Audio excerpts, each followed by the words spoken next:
لا ما ينفعش تمسكي كده. هو انت كويسه؟ لا. انت عامله ايه؟ لا ما ينفعش كده المفروض. طب هو انت كويسه؟ ما ينفعش كده غلط.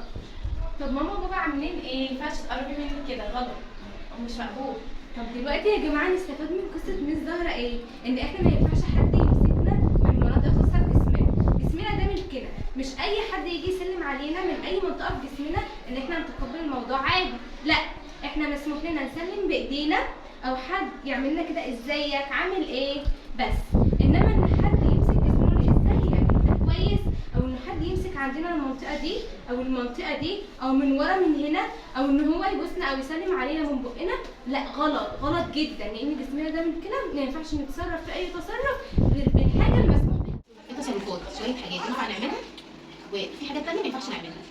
احنا ما ينفعش نعملها وكمان غيرنا ما ينفعش يتكلموا مع بعض في حاجه. بعد كده حصل ايه؟ ماشي، في بقى بيدي لزميله القلم بتاعه هنا، بنبقى عاوزين حاجه من بعض نتكلم بعض ونطلب من بعض وبعدين ايه؟ نستأذن ونديله حاجه. يعني ما ينفعش نخلي حد ياخد حاجتنا من غير استئذان، صح كده؟ تناقشي الشعور ده عندك، تشوفي اسبابه ايه؟ دي سبب.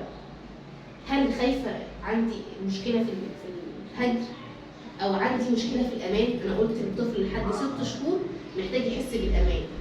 والناس بقى حبايبنا اللي بيحبونا الكبار، جدته وكل الناس الحلوين دول بيقولوا ماما سيبيها تعيط سيبيها تعيط عشان مش عارفه ايه.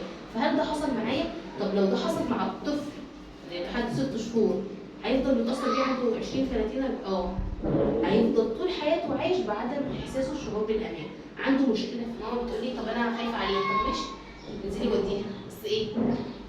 انتي ما تبقيش ماسكاه بس انتي ماشيه جنبها. طب بعد كده تقفي على اول الشارع وهي تمشي على اول الشارع، واستني لما العربيات تروح خالص. هو انت طريق صغير، جربي ده في حته صغيره مش في حته كبيره، ماشي؟ واستني العربيات تعدي ويلا روحي بسرعه وانتي على اول الشارع. بعد شويه عند باب الشارع. ما هو بصي هي قصدها ان حركتها مش رايحه تطمن قلبك. هو انتي طمنتي نفسك وطمنتيها. ما هو بصي التدريب ده ليكي وليها. ما هو انتي اصلا معلقاها بيكي فلازم طبعا هتبقى خايفه. هو انا قلت لك لسه من الاول، قلت لك ان كل فعل منك ليه رد فعل عندك. لحد كده اهلا اهلا. ايه كمان ممكن مسموح ان احنا نعمل لحد كده؟ او ايه كمان؟ برافو كده من الحاجات المسموحه كده. لما حد يعمل لنا كده لا ده ينفع، ده مسموح مقبول. واما هنعمل لحد كده برافو عليكي برافو عليكي برافو عليكي يا ليل. وايه كمان؟ هنعمل كده يلا يا ليل كده مثلا تلبسنا كده.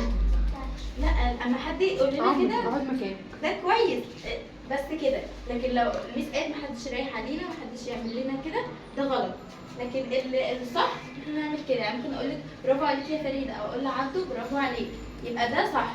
غير كده لا مش مقبول. يا فريده كده ده مقبول، غير كده لا لنا كده ده برضو من الحاجات المقبوله. ممكن اللي يكون عندكم عن الموضوع بتاع النهارده. انا نفسي ان بنتي مثلا ساعه ما يحصل معاها اي مشكله، اي حد لمس فيها اي حاجه مش محبوبه، انها تقول لي.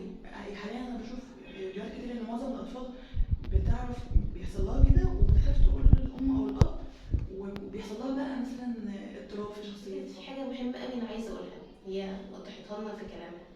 كل سلوك من الطفل هو بيقول حاجه. يعني ايه؟ مش بس بقى ان هو ما بيروحش الحضانه او ما بيروحش المدرسه او يعني في تبول ارادي او هو بيعمل حمام وهو نايم مثلا او في خوف شديد او تعلق بالام. ممكن مثلا طريقه اكله، الخوف والرهاب الزايد، كل حاجه الطفل بيعملها. مش بس كده، ده كمان فكره ان انا مثلا اقول لابني روح هات مثلا من المطبخ او من الاوضه كذا وتعالى، ويجي مثلا يعمل حاجه تانية او اصلا ناسي ايه الحاجه اللي انا قلتها له. ده سلوك حصل، ده موقف حصل. هو ايه السلوك اصلا؟ هو كل فعل بنقدر نلاحظه على الطفل. فكل السلوك ده بيخلينا نقول واحنا بنربي ولادنا ان كل حاجه بتحصل هي مش لا احنا عاوزين نبقى ناس اللي هو ايه بصوا انتوا بتعملوا ايه كل حاجه مثلا ونأفور، ولا نبقى عايزين ناس اللي هو ايه يا تعيل. لا، كل سلوك بيقول لي حاجه. اما انه بيقول لي ان الطفل بتاعي متشتت او محتاج يعني تدخل او محتاج، والتدخل ده مش حاجه وحشه. محتاج كل بني ادم في الدنيا محتاج تنميه مهارات، واحنا المفترض نشتغل تنميه مهارات مثلا يعني لحد امتى؟ لحد الانسان. معنى ان انا وقفت مهاراتي، انا مثلا النهارده انا مدربه وانا مش عارفه ايه وانا وقفت، انا باخد كورسات بروح اتعلم، بروح اصلا اتعلم ازاي اقف، ازاي اكلم الناس، ازاي اعمل ايه، ازاي اخلي الناس تتفاعل معايا. دي مهارات، ده مالهاش علاقه بالمجال بقى ولا بالمهنه ولا بالايه ولا بالعلم نفسه، دي حاجات كمان باخد لها كورسات. فكل دي مهارات، كل مرحله بتتطلبها مهارات. انا طفل، طب انا كبرت شويه، طب انا بقيت مراهق، طب انا بقيت شاب، طب انا بقيت حد كبير بقى كليه بعد الكليه. كل في مرحله انا محتاجه انمي مهاراتي. فلما انا اقول لابني ده ابني كويس مش محتاج تنميه مهارات اصلا، تفكير خدها من كلام حضرتك لما قلت لنا انه مش بس ان كل اسلوب هو بيعبر عن حاجه، لا ده انا كمان كل حاجه الطفل بيعملها بتاثر على نفسيته.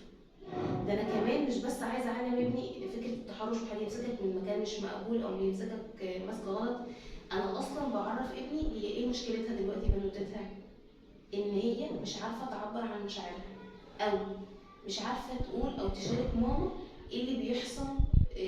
اجي احكي لك كل حاجه. احنا بنتخيل فكره ان ابني يجي من المدرسه او الحضانه او يبقى قاعد عند جدته حتى تحت، او انا بقى بعيده تحت ويحكي لي اليوم بتاعه، دي حاجه سهله وحاجه تزن وحاجه هيحكي لي بقى وهيقعد يتكلم بقى وهيقعد مش عارفه ايه، وان دي حاجه سهله. لا، الموضوع ده اصلا لما بعمله مع ابني او بنتي هو بينمي مهاره عنده مهمه،